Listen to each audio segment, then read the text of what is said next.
অভিজিৎ চন্দ্র রয়েছে। অভিজিৎ, একটা বিষয় যে বারবার আন্দোলনকারীরা তৃণমূল বারবার প্রশ্ন তুলছে কেন গ্রেফতার নয়, আর কত সময় চাই, কারণ 16 দিন অতিক্রান্ত, সিবিআই আধিকারিকরা তারা সিবিআই তদন্তভার নিয়েছে। এই জায়গা থেকে আজ রাহুল সিনহা তিনি বলছেন নাটক করছে সিবিআই। সেই পরিপ্রেক্ষিতে আন্দোলনকারীরা তারা কি বলছেন, তাদের কি প্রতিক্রিয়া?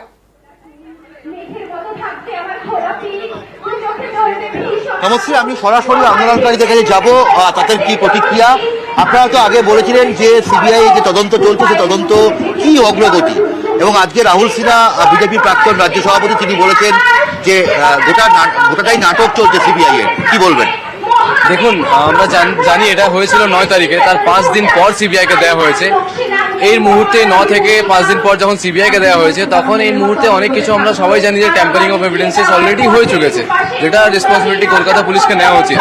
তো তারপর যেহেতু সিবিআইকে দেওয়া হয়েছে, সিবিআইয়ের আন্ডারে কেসটা এখন শুধু 15 দিন হয়েছে, অ্যান্ড সিবিআই শুধু একটা হিয়ারিং হয়েছে সুপ্রিম কোর্টে, যেটা 22 হয়েছিল, আরেকটা হিয়ারিং আছে 5 তো আমাদের ওই 5 সেপ্টেম্বর যে হিয়ারিংটা আছে ওটার ওয়েট করা উচিত। আনটিল আনলেস আমরা এখন সিবিআইকে জাজ করা ঠিক না। আমরা আরো ছাত্রছাত্রীদের সঙ্গে কথা বলবো। কি বলবেন আজকে বিজেপি রাজ্য সভাপতি প্রাক্তন রাজ্য সভাপতি রাহুল সিনহা তিনি বলছেন যে সিবিআই যে চলছে সেটা নাটক হচ্ছে, কি বলবেন?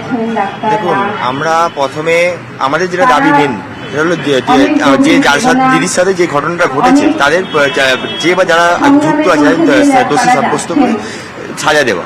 তাহলে প্রথমে 5 দিন আমাদের কলকাতা পুলিশের হাতে ছিল, তখন আমরা প্রপার কোনো রকম বিচার হচ্ছিল না বলে আমাদের মনে হচ্ছিল। তাই জন্য আমরা দাবি করেছিলাম যে সিবিআই জুডিশিয়াল এনকোয়ারি, তো কোর্ট মনিটর সিবিআই দেয়। অর্থাৎ অভিযোগ বোঝাই যাচ্ছে আন্দোলনকারীরা তারা প্রশ্ন তুলছেন ঠিকই, কিন্তু তারপরেও সিবিআই এর প্রতি তাদের একটা আস্থা আছে, তারা হয়তো সঠিক বিচার পাবেন, এই আশাই আন্দোলনকারীরা এখনো পর্যন্ত করছেন।